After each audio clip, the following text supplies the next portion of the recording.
आज के इस कार्यशाला में मंच पर उपस्थित हमारे अपर पुलिस महानिदेशक अमित जैन जी, मंच पर उपस्थित हमारे एसपी वीकर सेक्शन जावेद जी, मंच पर उपस्थित एआईजी डब्ल्यू और सदस्य internal complaint committee Bihar police मुख्यालय स्मिता सुमन जी, सविता अली जी जो सुप्रतिष्ठित अधिवक्ता हैं, यहाँ पर उपस्थित WCDC की अंकिता कश्यप जी, वंदना शर्मा जी, यहाँ इस कार्यशाला में उपस्थित हमारे पुलिस पदाधिकारीगण, महिला पुलिस पदाधिकारियों एवं कर्मियों, मीडिया से आए हमारे बंधुओं। आपने सुना कि जो कार्यस्थल पर यौन उत्पीड़न किस प्रकार से विगत करीब 30-35 वर्षों में इवॉल्व हुआ है।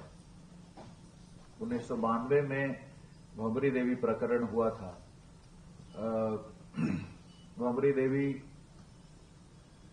बाल विवाह को रोकने के लिए जागरूकता कार्यक्रम चला रही थी, राजस्थान में काफी बढ़ चढ़ करके हिस्सा ले रही थी। उनके साथ गैंग रेप हुआ था, सामूहिक बलात्कार हुआ था। और जहां तक मुझे स्मरण हो रहा है, क्योंकि मैं सीआईडी में रहा हूं काफी दिन, तो कमजोर वर्ग भी हमारे अंदर काफी समय तक था, इसलिए जो मुझे जानकारी है उससे मैं स्मरण हो रहा है कि सामूहिक बलात्कार उनके साथ हुआ था। जो लोकल कोर्ट था वो एक्विटल कर दिया था उस मामले में, भंवरी देवी सामूहिक बलात्कार कांड में। उसके बाद जो हमारे सामाजिक संगठन, एनजीओज, गैर सरकारी संगठन वगैरह थे, काफी आंदोलन हुआ था। और जो विशाखा एनजीओ थी, तो विशाखा एनजीओ के द्वारा सुप्रीम कोर्ट में PIL दायर किया गया। 1997 में विशाखा गाइडलाइंस निर्गत हुआ, दिशा निर्देश निर्गत हुआ, यह कहते हुए कि किसी भी कानून को लाने में, कानून को पारित कराने में समय लगता है, इट विल टेक टाइम। इसलिए तत्काल सुप्रीम कोर्ट गाइडलाइंस दे रही है, लेकिन कालक्रम में इसको अधिनियमित करना पड़ेगा, लेजिस्लेट करना पड़ेगा। तो 1997 में ये गाइडलाइंस दिए गए माननीय सर्वोच्च न्यायालय के द्वारा। इंटरनल कंप्लेंट कमेटी, आंतरिक परिवाद समिति का गठन हुआ, जितने सारे संगठन थे, सरकारी गैर सरकारी, सभी में अनिवार्य। उसके बाद यदि इस तरह के मामले आते थे उसकी जांच की जाती थी। मुझे सीआईडी का यह स्मरण हो रहा है कि यूनिसेफ का यहाँ कार्यालय है पाटलिपुत्रा में, वहां पर एक महिला पदाधिकारी थी यूनिसेफ की, और एक फॉरेनर थे, यूनिसेफ में ही कार्य कर रहे थे, बड़े उच्च पद पे कार्य कर रहे थे। तो दोनों लिफ्ट से उतर रहे थे, जो यूनिसेफ का बिल्डिंग है उससे लिफ्ट से उतर रहे थे। तो लिफ्ट में जो एक फॉरेनर थे जो उसी यूनिसेफ में ही कार्य कर रहे थे, और एक ये महिला पदाधिकारी थी, उनके साथ छेड़छाड़ किया गया। मामला मेरे संज्ञान में आया, संभवतः 2014-15 का मामला होगा। तो इसकी जांच की गई परिवार समिति के द्वारा। जांच करने के बाद वो जो पदाधिकारी थे, फॉरेनर थे, वो यहां से ट्रांसफर करा करके भाग गए, पलायन कर गए। बाद में जांच के दौरान उनका वीडियो कॉन्फ्रेंसिंग के माध्यम से, एम्बेसी के माध्यम से उनका बयान दर्ज मैंने करवाया। खुद ही मैं उनसे सवाल पूछे थे, जांच हुआ, फिर उन पे कार्रवाई हुई। तो कहने का तात्पर्य यह है कि यदि कोई व्यवस्था लाई गई है तो उस व्यवस्था को प्रभावकारी ढंग से क्रियान्वित करना पड़ेगा। वो बड़ा जटिल मामला था, क्योंकि एक जो विश्व स्तरीय संगठन है, प्रतिष्ठित संगठन है, उसमें कार्यरत एक बहुत ही उच्च अधिकारी का मामला था। उसको आदमी छोड़ भी सकता था, वो ट्रांसफर करा करके दूसरे देश चले गए और जटिल कार्य है, पूरा एम्बेसी के माध्यम से यहां से रिक्वेस्ट गया, फिर यूनिसेफ के द्वारा वीडियो कॉन्फ्रेंसिंग की व्यवस्था की गई, उनके बयान दर्ज हुए, उनके सफाई बयान भी लिए गए। तो आज हम देख रहे हैं कि 2013 में जैसा कि आपने सुना कि पॉस एक्ट पारित हुआ, जो विशाखा गाइडलाइंस में प्रावधान था, उन प्रावधानों को और परिष्कृत करके, परिमार्जित करके पॉस एक्ट 2013 में आया। मतलब लगभग 16-17 साल लग गए। विशाखा गाइडलाइंस निर्गत किए जाने के पश्चात लगभग 16-17 साल लग गए कानून को अधिनियमित होने में, कानून को पारित करने, जिसका उल्लेख विशाखा गाइडलाइंस में सुप्रीम कोर्ट ने भी किया था कि कानून बनने में समय लगेगा, इसलिए तत्काल में गाइडलाइंस निर्गत कर रहा हूं। और उन गाइडलाइंस का पालन भी काफी सख्ती से हुआ। और मैं तो यह कहूंगा कि अभी जो स्थिति है, इससे बेहतर ढंग से उन दिनों जो घटना मैंने बताया, अभी मैं जनता दरबार लगाता हूं या पिटीशंस देखता हूं, तो वहां पे हम देख रहे हैं कि काफी सारी शिकायतें आ रही है। ऐसा नहीं कि शिकायतें नहीं आ रही। हमारे वर्क फोर्स में फीमेल्स का पार्टिसिपेशन बढ़ा है, आप सभी उसके प्रतीक हैं, प्रतिबिंब हैं। महिला पार्टिसिपेशन काफी बढ़ा है हाल के वर्षों में, और जिस प्रकार से फीमेल का पार्टिसिपेशन वर्क फोर्स में बढ़ा है, तो ऑब्वियसली शिकायतें आएंगी, शिकायतें आ रही हैं। हमारे पुलिस बल से भी हमें लगता है कि प्रतिदिन कोई न कोई शिकायतें आती है, हमारे जनता दरबार में आती है।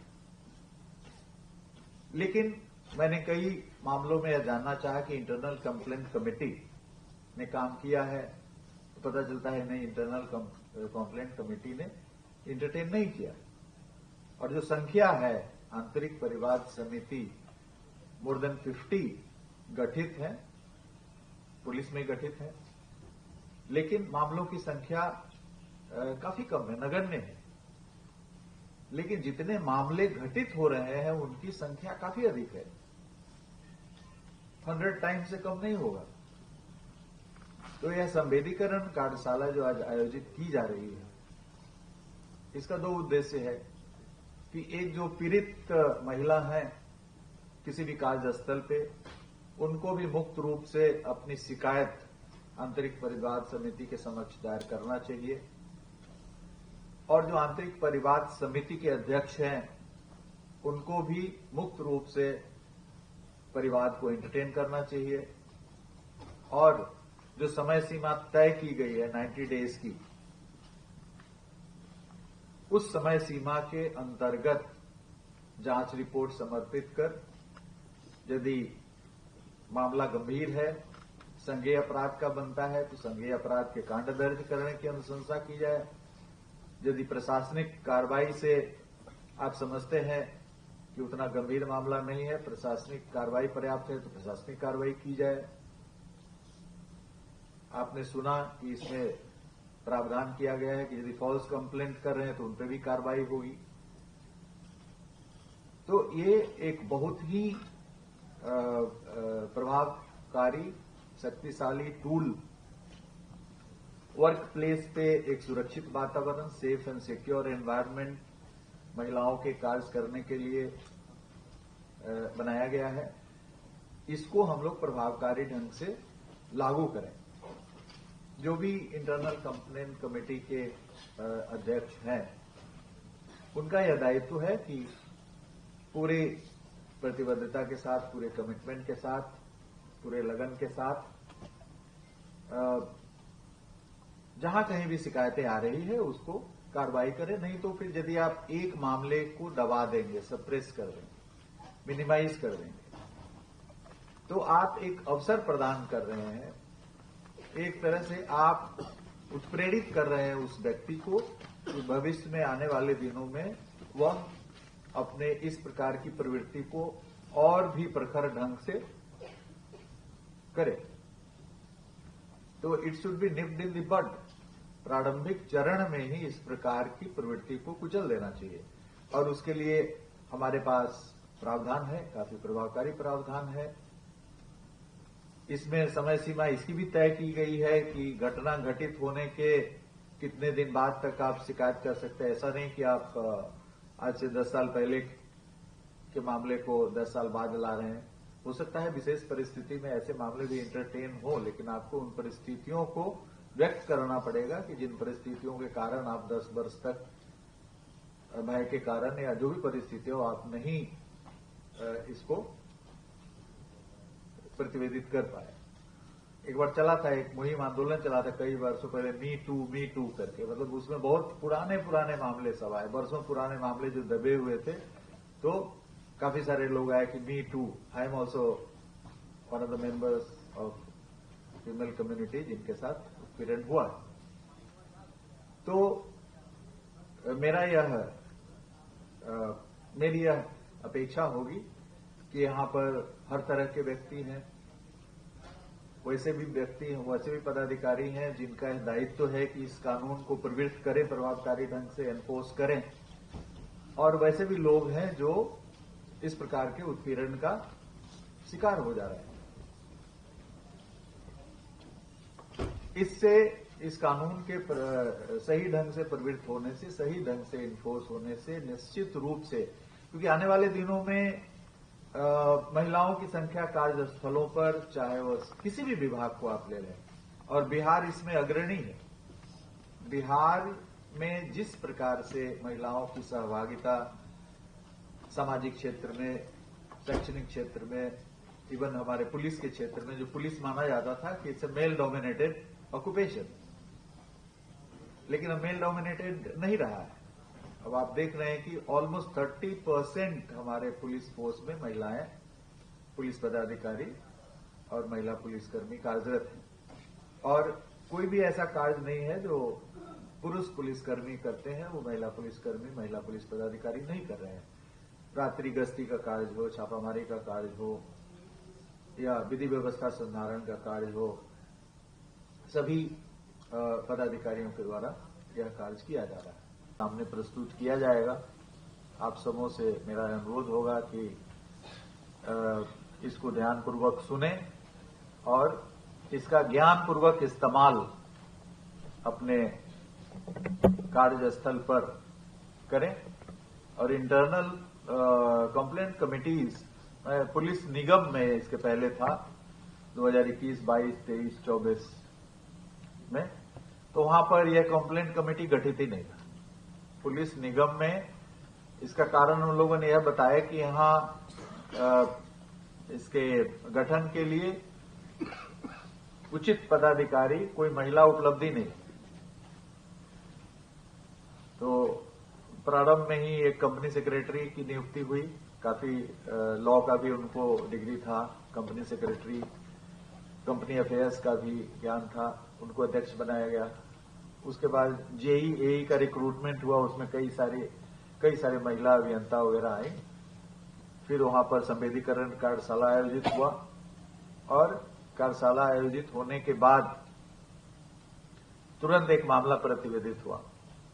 एक असिस्टेंट इंजीनियर महिला थी, उन्होंने प्रतिवेदित किया कि उनके साथ हरासमेंट हो रहा है, और उसकी जांच की गई, उन पर कार्रवाई की गई। तो सबसे पहली बात यह है कि कोई भी संस्था है, कोई भी संगठन है, वहां यह अनिवार्य है कि आप इंटरनल कंप्लेंट कमेटी का गठन करें, और उसमें प्रतिनिधित्व का भी पूरा ध्यान रखा गया है कि 50% कम से कम सदस्य उसमें महिला कोटि से रहेंगी। उसके बाद SC/ST के भी मेंबर्स उसमें रहेंगे। तो यह ध्यान रखा गया है कि इंटरनल कंप्लेंट कमेटी में हर जो वर्ग है उससे सदस्य रहे, और महिलाओं का प्रिपॉन्डरेंस रहे, बहुलता रहे।